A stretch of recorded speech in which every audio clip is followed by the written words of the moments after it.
Trigger warning, this rant is going to mention abuse. And if you can't handle all that because Trump's inauguration is on Martin Luther King Day and that's just too much for you already, I understand. Come back and see this tomorrow. It's going to be up. After the Diddy situation, I often ask myself how people could be so inconsiderate and insensitive in the comments and ask questions like why it takes so long, or how come they didn't say this, or how come everybody wants to come out of the woodwork. So I kind of want to break down abuse real quick so that the in the back that ain't never been abused, or maybe the ones that are doing the abusing, could really understand where I'm coming from. So let's make some things clear. What are the different types of abuse? Well, there's financial, there's physical, there's sexual, there's mental, there's emotional, there's verbal. There's a lot of different types of abuse. So it's important to know all the different types so you can identify it if somebody want to get stupid with you. I just don't understand why people wait so long in order to talk about their abuse. Well, let's go over some of the things that the victim has to face once they've come out. Firstly, you're going to be alone. So when you first start talking about your abuse, you have to understand there's going to be a lot of people around you that love, care about, and believe your abuser. You're going to get talked to crazy, talked about, lied to, and lied on. Key to why? The victim didn't do anything. Why are they going through that?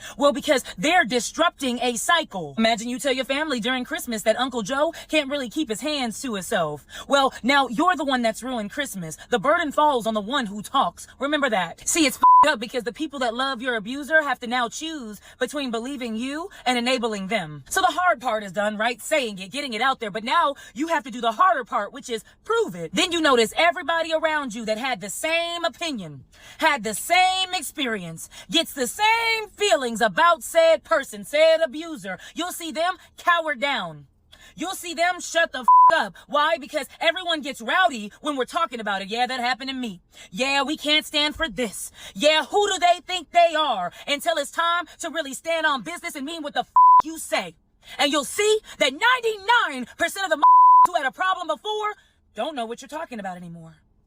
So now you're jealous, bitter, angry, broke, money hungry, or whatever else the abuser's going to call you to then paint themselves more credible. You can't listen to such and such because did you know? In my cases, did you know that she suffers from mental illness? She's crazy. And you know what?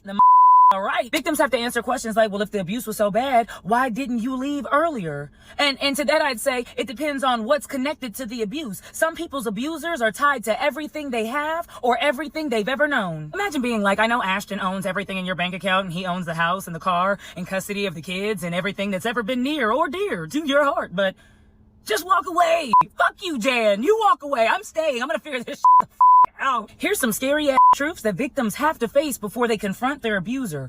People might not believe you. People might talk shit. Everybody might turn against you. You might get sued and then have to be abused and pay. Might get diddied. Everybody has pneumonia. Victims have to hear shit like, you don't look abused. You look okay. You don't look sad or mad.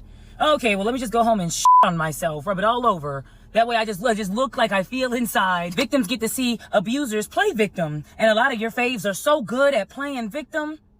The image is like, mwah, chef's kiss. A couple things victims need to understand. And if you ain't clocked nothing else this whole video, go ahead and clock this. You don't get any reward for shutting the up. What, Keita? That doesn't even make sense because you just said what could happen to the victims by speaking out. Absolutely. But also what could happen to a victim by shutting the up is the abuser gets to keep going and keep abusing and they don't stop. So someone has to say something. And lastly, but most importantly, let's talk about after something traumatic happening, the victim having to heal.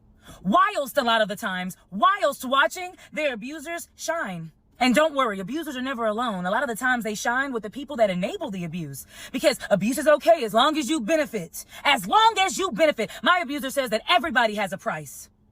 All those things are important to consider if you want to confront your abuser, if you want to start speaking out about your story. I'm ready to confront mine. So I think it's time that we have a real conversation.